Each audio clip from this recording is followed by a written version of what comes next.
Hello guys. Welcome to another edition ng shit content ko.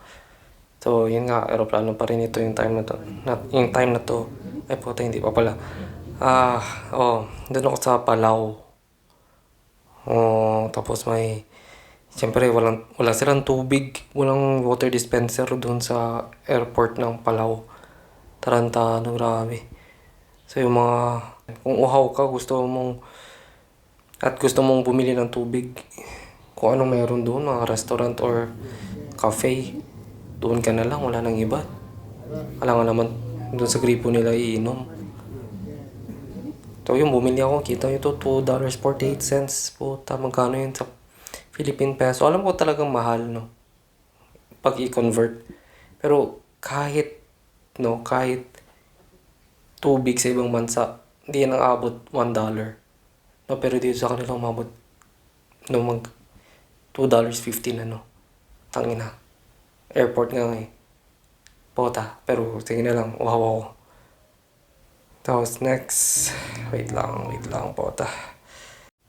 So yun pumasok na sa aeroplano.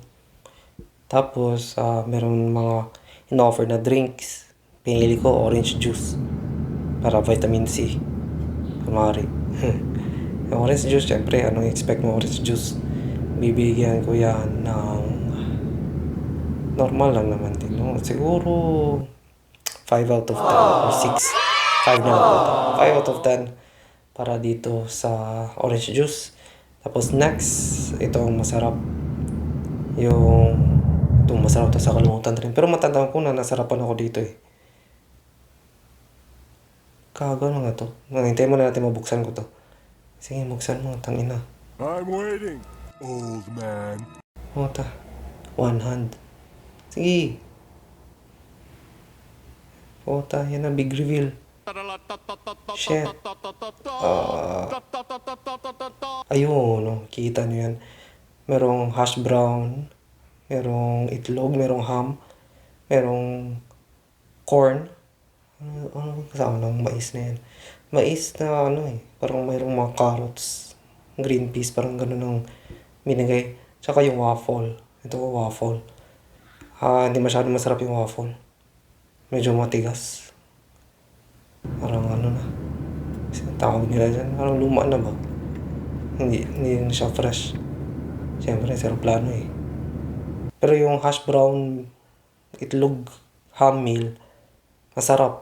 Bigyan ko na lang ng 8 out of 10. Ang waffle, nakaka-disappoint. 4 out of 10. At lagyan mo pa ng butter, pati maple syrup, kulang pa rin. My goodness.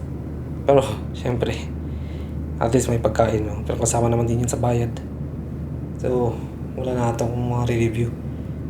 Tingnan nyo itong view ko sa aeroplano. Sige, yun lang. Bye.